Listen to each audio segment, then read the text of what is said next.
I thought that like it would be not really surprising because Cambodia is like one of Asian countries and I'm from Asia, so like for kind of weather wise, like I thought that like it would be kind of similar, like, but it was different. It was obviously different. Like the airport was really small, and when we like got out of the airport, like outside of the airport, like there were a lot of people already, and like we just like heard like native Khmer everywhere, and like it was like, wow, that sounds like I don't understand anything, but it was really exciting. And senior couple missionaries actually helped us to get back to mission home, I mean mission office, from the airport. And yeah, and we stayed at the mission home the first night, and we had this several like orientations and meetings, like with the mission president and his wife and other office elders like who were helping us. And yeah, I actually didn't have like any opportunity actually going out to proselyte that day, like, which like probably like a lot of missionaries like have done that like during their first day, but my first day of proselyting is really like after I got my trainer and I moved to actual my area. And yeah, but it was really exciting moment. And yeah, I still remember that. I can remember that pretty clearly. Still like makes me really excited about that country. And like I could feel like how Heavenly Father loved the people there in that country, and like how much expectation actually he had to that country, and he has still. My first area was like the place called Chumgamon. It's pretty like kind of near the center of Phnom Penh, and we had a lot of people. And my second area was Staminjay. It's still also in Phnom Penh. My first four areas, no, three areas were all in Phnom Penh. And so Staminjay was kind of a little bit far away from the center of Phnom Penh, but it's still a really nice area. But we actually had like kind of more poor people living around that area too. But we had a lot of miracles in that area. That's my favorite. And afterward, I transferred to Pojunton, which was pretty near to the airport.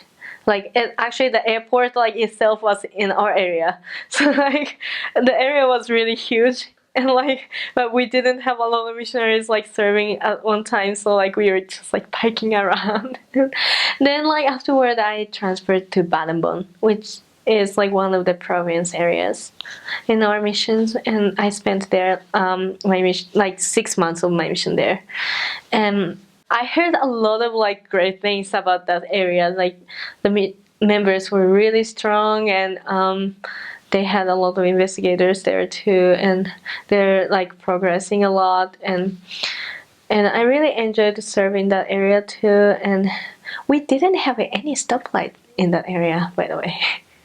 It was like really province, and like sometimes like I biked like 40 minutes or like about an hour to meet with investigators. Like that that was really big area too. Then like I went back to Phnom Penh. It was my last area called Taklak, and that area was like a little bit like far away from the center of Phnom Penh, but it was still pretty big area. And yeah, like the members there, like we had like quite a lot of members. Well, not a lot, but like we have quite a good number of members like there too. Like they have like, well, their living standards were like quite different, even like in the branch, but like they were really loving. And yeah, a lot of like overall, like in all areas, like I know that's like it's probably like in any other missions too, so but people were like having a lot of struggles, and you know, especially in Cambodia, because it's still, you know, kind of developing country, and a lot of members, investigators, and other people we met, like most of them were really like struggling, like financially, and also, you know, like have like some other, like, you know, problems like with like family and other people. But yeah, but yeah, I really loved all of areas. Like, I know that like I had like a lot of like different kind of like trials and like difficulties like in each area, but like it's just like so great to see that a lot of like small miracles every day. Like like whenever like we have like this struggling and like tired and like really like hard day, and like for example like all of our appointments just like, you know, fell through and like, oh, we don't know who to meet, like where's in contact, but like Heavenly Father always really like guided us, like to, you know, to be led to the people like who needed to meet us. Like I remember that when I was in my last area, like Takla'a, we had this like, so in Cambodia we teach the English class. Well, I didn't teach, like it's not my native language, but my companion was teaching. So like it was usually like at night, but we had our like meeting like before the actual class, so we needed to be at the church at a certain time. Then like on the way going there, my bike got flat tire, and like I got really frustrated because like we were already kind of running late, and like I felt really bad because like my companion was there, and like, you know, whole district, or like almost like, yeah, whole district or districts like member, I mean missionaries, like were at the church already, and like, no, I feel so bad. I just like didn't want to make like anything bad happening like, you know, during the day, but I couldn't do anything else, so we went to this like bike repair place. Like we have a lot of like bike like fixing, like repairing places, like, and we actually had one in front, like next to literally like next to the church building. So like we decided to go there like to fix my bike.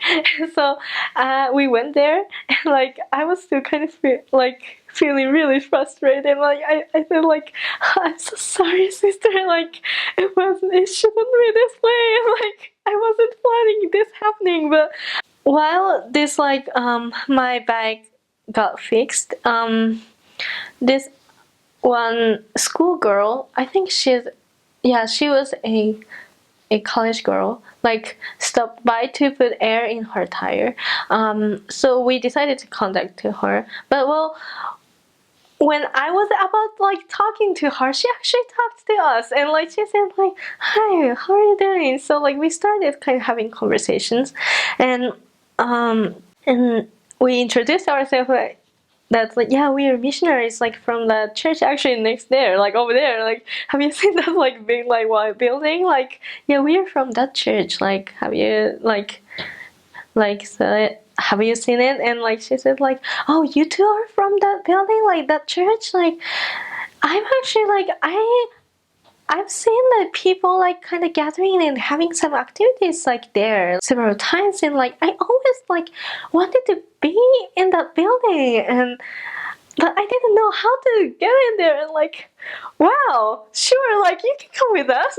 Like, so this girl, she was really interested in like knowing more about the church, and like soon after, like, well, she was from another area in the like same zone, but like, so we actually gave that referral to other missionaries. But soon after, like she started like having lessons with other sisters, and she actually got baptized later.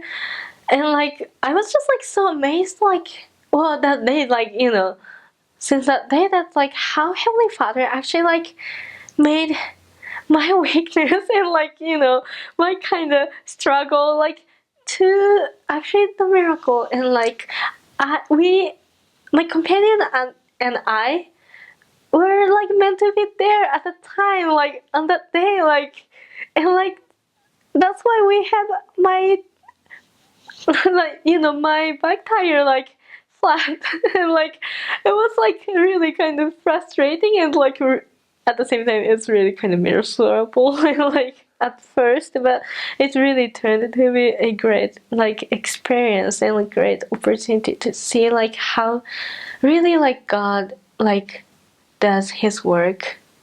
Like he never like waste any moment, like if we seek to follow him and like seek to serve him and others.